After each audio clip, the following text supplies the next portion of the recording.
Welcome to day 8 of camper remodel. Something we're very proud of. The floor is finally finished, and so Tony got that finished tonight, and it looks perfect, and it looks really, really nicely done. So kudos to Tony in getting the floor finished.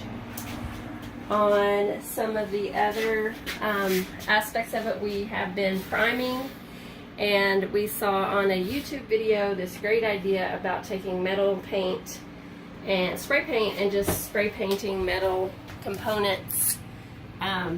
Anyway, it looked really easy on the videos that we watched, but right now it looks like kind of a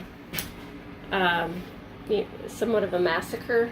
We had a spray paint can gone wrong, and so it splattered some of the paint while we were painting. Overall, we did keep it off the windows, which was the main goal, so we were proud of that. Also on the cabinetry, since this is a 1970s, it had the faux paneling, kind of a facade, yeah, like this, and so some of it had been chipped. There was no way to repair the chips in it, so I discovered that with a scraper, like a paint scraper or a petting knife, I guess is what this is, it easily just scraped right off. So I've just been scraping the faux finishes off the cabinetry and sanding those.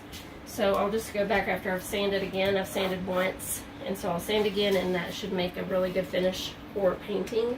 So I'm doing that around the cabinets in the kitchen and around this cabinet, and then the cabinet on the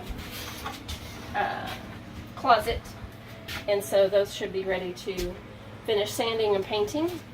And then in the bathroom, we got the faucet off in the bathroom. We're going to replace the faucet in the sink. And then we spray painted with tub and tile paint. We painted the sink the first coat. We're going to let it dry overnight and see what it looks like in the morning, see if it needs another coat. But I think that's going to look really good. So we are making a little bit of progress. It's kind of slow, but slow and steady wins the race, so they say. So maybe in the end it'll all pay off. See ya. Bye.